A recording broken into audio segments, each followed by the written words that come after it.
Cette vidéo est sponsorisée par Thomas Andrews, l'architecte du Titanic. L'homme qui a prouvé que peu importe la taille de votre joujou, il y a toujours un glaçon quelque part qui attend pour vous rappeler à l'ordre. Depuis que l'homme a compris qu'un gros bateau valait mieux qu'une petite barque pour imposer sa volonté à ceux qui ont le malheur de vivre de l'autre côté de la flaque, le porte-avions est devenu le symbole ultime de la puissance, le gourdin diplomatique par excellence. Et pendant près de 80 ans, ce gourdin était presque exclusivement américain. Mais voilà que dans les brumes de la mer de Chine, une nouvelle silhouette se dessine, massive, plate et pleine de promesses. Le Fujian, premier super porte-avions de Pékin, vient de montrer ses crocs, et le spectacle est édifiant. D'ailleurs, pour que la salle des machines de la mauvaise foi continue de tourner à plein régime, vous savez où jeter le charbon.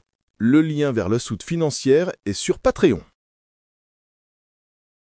Le Fujian, donc.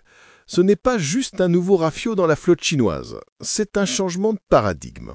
Pour le béotien, un porte-avions, c'est un porte-avions. Mais pour l'esthète de la quincaillerie militaire, la différence est abyssale. Jusqu'ici, les porte-avions chinois, russes ou même britanniques fonctionnaient avec une sorte de tremplin, un ski jump. Imaginez un type qui prend son élan sur une rampe d'escalade pour sauter. C'est mignon, mais ça limite sévèrement le poids de l'avion, et donc sa charge en carburant et en gentille petite bombe. Le Fujian, lui, joue dans la cour des grands, celle de l'oncle Sam. Il est équipé, comme le dernier né américain, l'USS Gerald Ford, d'une catapulte électromagnétique, une sorte de fronde cosmique qui balance les avions à pleine charge comme des fétus de paille dans un ouragan. Ce qui rend cette démonstration de force particulièrement savoureuse, ce n'est pas tant la coque de 85 000 tonnes, c'est ce qu'elle projette dans les cieux, l'arsenal volant. Et là, Pékin n'a pas fait dans la demi-mesure. D'abord, il y a la star, la pièce maîtresse, le KJ-600.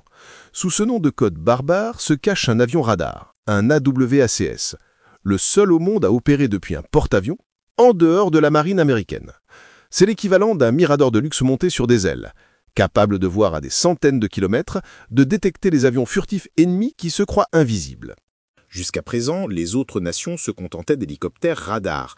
Moins d'autonomie, moins de portée, une vue de myope comparée à l'œil de Sauron du KJ-600. Avec cette machine, la flotte chinoise n'est plus à moitié aveugle. Elle a une vision panoramique du champ de bataille. Ensuite, les points d'acier. Il y a le J-15T, la brute épaisse. Un chasseur lourd, l'un des plus gros au monde, qui grâce à la catapulte peut enfin décoller avec les réservoirs pleins et les râteliers chargés à ras-bord de missiles anti-navires.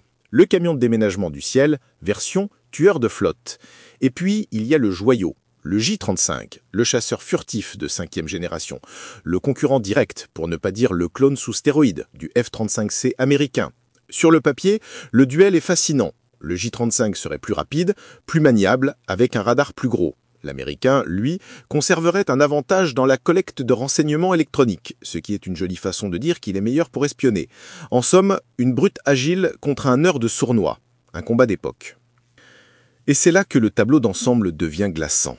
Pendant que le Pentagone se demande s'il aura les moyens de financer son chasseur de 6e génération, la Chine, elle, met à l'eau un écosystème complet, cohérent et mortellement efficace. Pour la première fois depuis la bataille de Midway, la marine américaine ne fait plus face à un adversaire de seconde zone, mais à un égal, un pair. La longue et confortable ère de la Pax Americana, cette paix maintenue par la menace de voir débouler un groupe aéronaval au large de vos côtes, repose sur l'invincibilité supposée de ces forteresses flottantes. Le Fujian et sa meute ailée ne sont pas seulement une prouesse technologique, ils sont une contestation philosophique.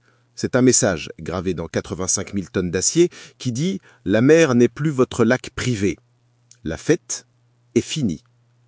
Si cette dissection de la grande quincaillerie géopolitique a su titiller votre appétit pour le macabre, songez à nous soutenir sur Patreon. Vous y trouverez les notes d'autopsie complètes, c'est-à-dire le script et toutes nos sources, et surtout, vous pourrez voter pour les prochaines victimes que nous passerons sur le billard. Et puisque vous êtes là, cliquez donc sur le pouce en l'air. Ça ne changera pas la face du monde, mais ça flatte l'algorithme, cette divinité froide et sans âme que nous devons tous apaiser.